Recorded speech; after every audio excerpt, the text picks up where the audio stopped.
আসসালামু আলাইকুম ওরহমতুল্লাহি ওবরাকাতুহ।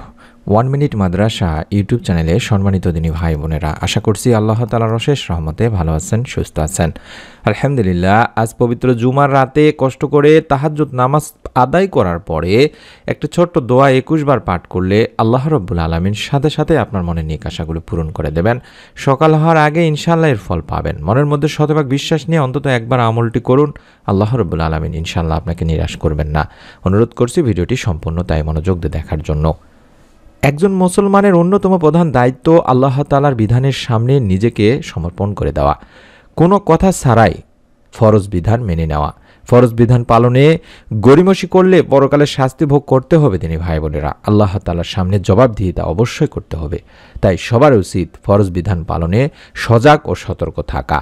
এছাড়াও ফরজ বিধান ছাড়াও কোরআন হাদিসে যেসব নফল ইবাদতের কথা বর্ণিত হয়েছে তাও একজন মানুষের মর্যাদা বৃদ্ধি করে এবং কঠিন কিয়ামতের দিন ফরজ ইবাদতে কোনো ঘাটতি থাকলে তা এর মাধ্যমে অর্থাৎ নফল ইবাদতগুলোর মাধ্যমে পূরণ করবেন আল্লাহ রাব্বুল আলামিন। সুবহানাল্লাহ।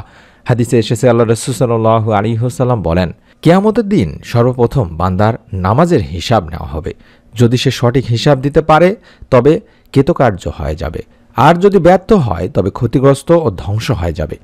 যদি তার ফরজগুলোর মধ্যে কোনো ঘাটতি থাকে তবে আল্লাহ তাআলা বলবেন, দেখো আমার বান্দার কোনো নফল ইবাদত আছে কিনা। যদি থাকে তবে তা দিয়ে তা ফরজের ঘাটতি পূরণ করা হবে। অতঃপর একইভাবে তার অন্যান্য আমলেরও হিসাব নেওয়া হবে। আবু দাউদ, তিরমিজি, ইবনে মাজাহ ছাড়াও অসংখ্য হাদিসে এই হাদিসটির কথা বলা হয়েছে তিনি ভাই বোনেরা। তাছাড়া যেসব নফল ও সুন্নত ইবাদত মানুষকে পরকালের মুক্তি দেবে তার মধ্যে একটি অন্যতম হলো তাহাজ্জুদ নামাজ। রাতের শেষ ভাগে ঘুম থেকে উঠে যে নামাজ আদায় করা হয় মূলত সেটাকে তাহাজ্জুদের নামাজ বলা হয়। আর বাংলাদেশে যারা বসবাস করছি তারা বাংলাদেশে রাত ৩টা থেকে ফজরের আগ পর্যন্ত সময়টিকে অত্যন্ত গুরুত্ব সহকারে আমল করার চেষ্টা করবেন। এই সময়টিকে মূলত তাহাজ্জুদের সময় হিসেবে বলা হয়ে থাকে এবং এটিকে উত্তম সময় হিসেবে বলা হয়ে থাকে। আল্লাহ রাব্বুল আলামিন তাই পবিত্র কোরআনুল কারিমে বলেন, আর রাতের কিছু অংশে তাহাজ্জুদ পড়বে, এটা তোমার অতিরিক্ত দায়িত্ব। অচিরেই তোমার রব তোমাকে প্রশংসিত স্থানে প্রতিষ্ঠিত করবেন। আল্লাহ তাআলা বনী ইসরাইলের ৭৯ নম্বর আয়াতে নিজেই বলেছেন। এছাড়াও মুসলিম শরীফের একটি হাদিসে মহানবী সাল্লাল্লাহু আলাইহি ওয়াসাল্লাম ইরশাদ করেছেন, রমজানের পরে সর্বশ্রেষ্ঠ রোজা হলো আল্লাহর মাস মুহররমের রোজা, আর ফরজ নামাজের পরে সর্বশ্রেষ্ঠ নামাজ হলো রাতের নামাজ বা তাহাজ্জুদের নামাজ। সহিহ মুসলিম ১১৬৩ নম্বর একটি হাদিসে বলা হয়েছে। তাছাড়া তাহাজ্জুদ নামাজ রাতের শেষ ভাগে পড়তে হয়। এই নামাজ পড়ার আলাদা কোনো নিয়ম নেই, শুধু নিয়ত করে অন্য সুন্নত নফল নামাজের মতো 2 রাকাত করে পড়তে পারেন।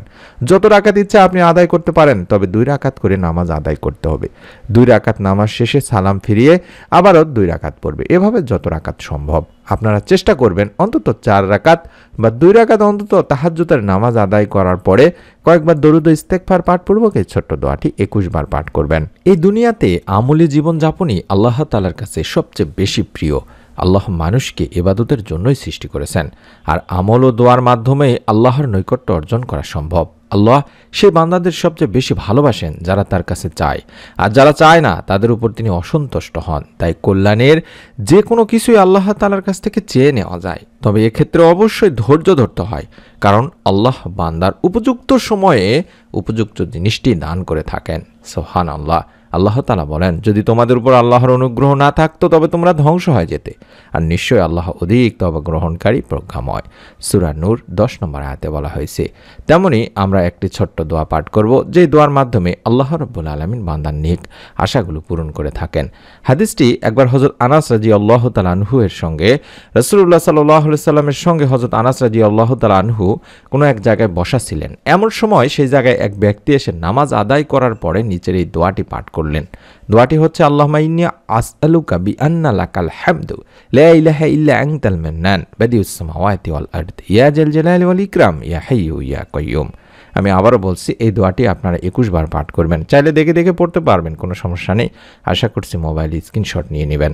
আল্লাহুম্মা ইন্নী আসআলুকা বিআন্না লাকাল হামদু লা ইলাহা ইল্লা আনতাল মান্নান বাদিউস সামাওয়াতি ওয়াল আরদ ইয়া জাল জালালি ওয়াল ইকরাম ইয়া হাইয়্যু ইয়া কাইয়্যুম। এভাবে সুন্দর করে অন্তত 21 বার পাঠ করবেন 2 রাকাত নামাজ আদায় করার পরে বা 4 রাকাত নামাজ আদায় করার পরে।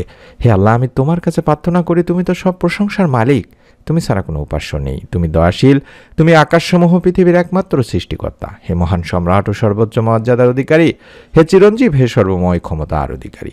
তাদেরকে নবী করিম সাল্লাল্লাহু আলাইহি সাল্লাম বললেন, এই ব্যক্তি ইসমা আজম পড়ে দোয়া করেছে। ইসমা আজম মহান আল্লাহর এমন নাম, যে নামে ডাকলে মহান আল্লাহ সাড়া দেন, যে নামে তার কাছে চাওয়া হলে তিনি সব চাওয়া পূরণ করেন। আবু দাউদ শরীফের একটি হাদিস। আমি দোয়াটি আবারও দেখাচ্ছি। এই দোয়াটি হলো মূলত ইসমে আজমের দোয়া। এই দোয়াটি পড়ে আল্লাহ তাআলার কাছে মনের কল্যাণকর কোনো কিছু চাইলে আল্লাহ তাআলা তার দোয়া ফিরিয়ে দেন না, কবুল করে নেন। তাই মনের মধ্যে শতভাগ বিশ্বাস নিয়ে আপনারা অবশ্যই পবিত্র জুমার রাতে তাহাজ্জুদের নামাজ আদায় করার পরে অন্তত কয়েকবার দরুদ ও ইস্তেগফার পড়বেন। যে কোনো দরুদ, যে কোনো ইস্তেগফার পড়তে পারেন। তারপরে যে দোয়াটি দেখাচ্ছি আমি আবারও বলে দিচ্ছি, এই দোয়াটি কম করে হলেও 21 বার পাঠ করবেন। আল্লাহুম্মা ইন্নী আসআলুকা বিআন্না লাকাল হামদু লা ইলাহা ইল্লা আনতাল মান্নান বাদিউস সামাওয়াতি ওয়াল আরদ ইয়া জাল জালালি ওয়াল ইকরাম ইয়া হাইয়্যু ইয়া কাইয়্যুম। এভাবে 21 বার পাঠ করে দুই হাত তুলে আল্লাহ রাব্বুল আলামিনের কাছে আপনি আপনার মনের যত নেক চাওয়া পাওয়াগুলো আছে সেগুলো তুলে ধরবেন। ইনশাআল্লাহ মহান রাব্বুল আলামিন আপনার দোয়াও কবুল করবেন, মনের নেক আশা পূরণ করে দেবেন।